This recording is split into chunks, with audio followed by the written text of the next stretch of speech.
Hello again. Today I'm going to talk about pacing for long endurance rides. So what we're talking about really is sort of anything more than 5 or 6 hours up to ultra endurance events that last several days. And what you're trying to find is a pace that you can sustain for a very long time. And that's going to be your pace, the pace that you can sustain, and your pace is going to be different to my pace. And also depending on how well trained you are for long endurance rides, you'll be able to sustain a higher pace relative to your maximal pace for a longer time if you're better trained for it.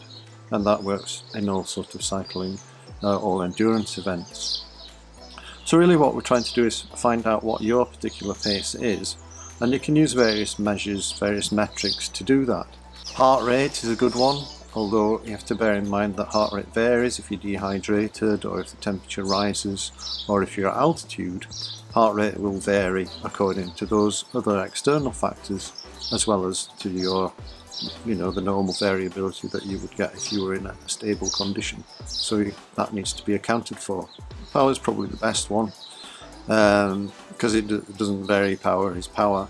But obviously if you go to altitude, the power that you can sustain is less than the power that you can sustain at sea level. And similarly, if it gets hot, you might have to slow down a bit because your body becomes a little bit less efficient.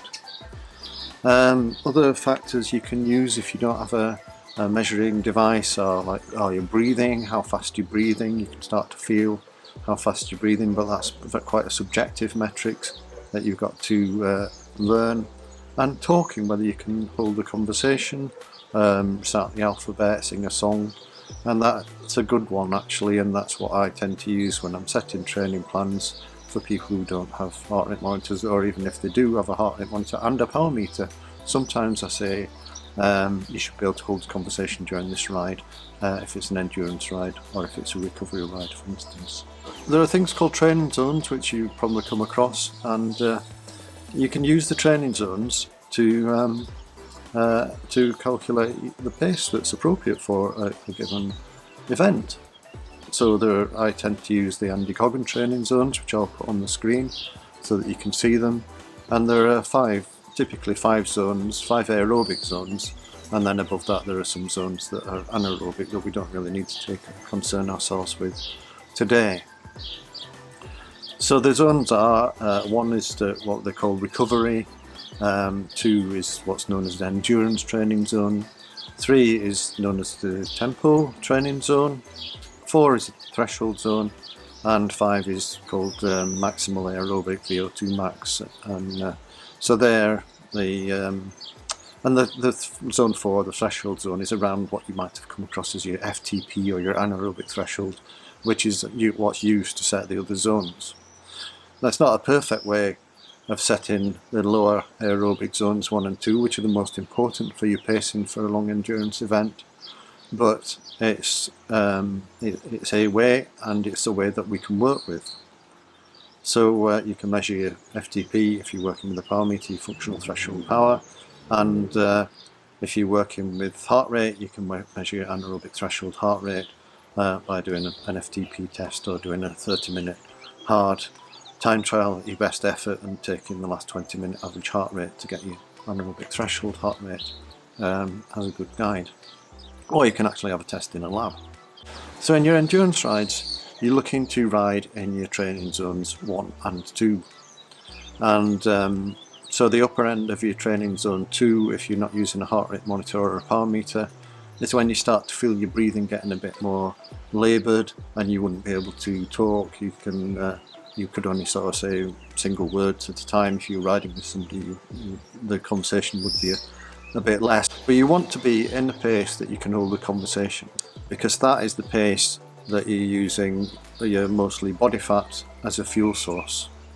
And if you go above this training zone 2, above the upper end of training zone 2, you're using more and more carbohydrates as a fuel source.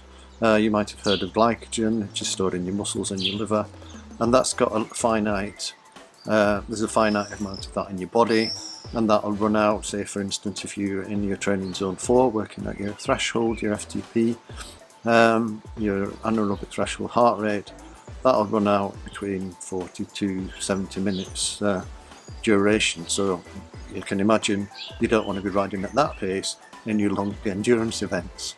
Now you've got these measures, the next thing to do is to go out and practice riding with these measures and learn to get a feel for when your breathing changes, so that you can spot if you're going a little bit too fast.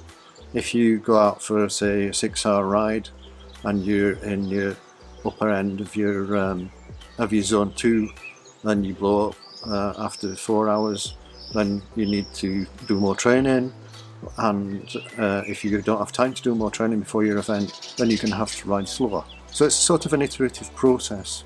You have to get fitter if you've got time to get fitter, and the way to get fitter is to ride more in that training zone. You train in zone 2 and you train in zone 1.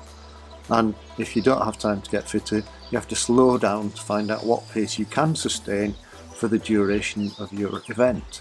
So unfortunately I can't say ride at, if your FTP is 250 watts, I can't say ride at 150 watts for 6 hours and you'll be fine, because that you might be fine or you might not be fine. So what it is, we have to work together. If you need any help, just get in touch, and I'll do my best to help you figure all these things out. If you're riding a hilly event, then it's more efficient to ride a little bit harder on climbs and a little bit less hard on the flat, and actually to try and use the descents for recovery, because it's quite hard to produce higher power on descents, even though it might feel great. If you're going downhill, you think, oh, I'm going really fast, I'll ride even harder. But actually, because of the wind resistance, that's much less efficient than riding on a little harder on the climbs, where you're actually going slower and there's almost no wind resistance. So if you ride in if you're well trained, say for 5 or 6 hours, and you're riding a 5-hour event, then you can push slightly above your training zone 2 on the climbs, maybe into your training zone 3, your sort of tempo training zone, and then recover on the descents. But you can't really do that if you've got really long hills, so only do that if the hills are like maybe 5 minutes or something like that. If you're doing an event in the Alps, the Pyrenees or another mountain range, then you want to be staying in your training zone 2, so you might be in the middle of training zone 2 for the climbs, and then just not pedaling very much on the downhills, and a little bit easier on the flats, or just all in your training zone 2 when you're riding, if you can sustain that level of effort. If you were doing a multi-day event, an ultra endurance, a self-supported, a bikepacking race for instance, then you want to ride day after day. So you need to figure out what pace you can sustain for one day, and then whether you can do it again. So you really can't afford to be getting much more tired during each day. And the best way to, I think I mentioned before, the best way to ride a bikepacking race is to have a time schedule. So you work to a time, so you might ride for 10 hours a day, 12 hours a day, 16 hours a day, or perhaps even more if it's a shorter event, like maybe a 3-day event, you might be able to ride for 18 hours a day.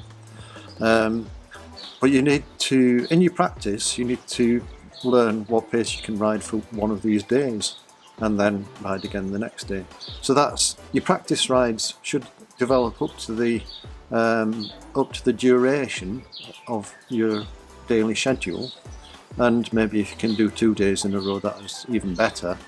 And if you've done a 2-day ride with 2 days in that sort of schedule, and you're pacing for that, then you can be fairly confident that that schedule will work for a longer event, because you just need to find this sustainable pace, and the sustainable pace doesn't really change as you go for more and more days. What does change though is you get more and more fatigued, because you get more sleep deprivation, and nutrition becomes more difficult, and other factors come into play that make you feel more and more tired, but it's not really affecting your pacing, it's just affecting the sustainability of that style of life. It's not that complicated, but you can use these metrics, these sort of harder metrics and slightly softer metrics, your breathing and whether you can talk or not, to develop a pacing strategy that you can use during your event. and the best thing is to make sure that you stick to that, because if you go a little bit too hard, you can get a lot more tired very quickly, and then you have to go really slowly, or you have to stop and take a break until your body's recovered, and then you can get going again. So that's counterproductive, so don't get carried away and go too fast. And if you've tested that in training on your practice rides, then you'll know that. So that's pacing, how to work out a pacing strategy for a long event, an ultra endurance event.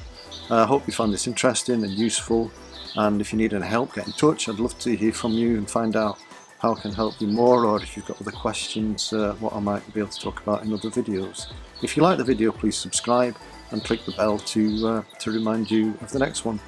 And I'll see you in the next video. Bye.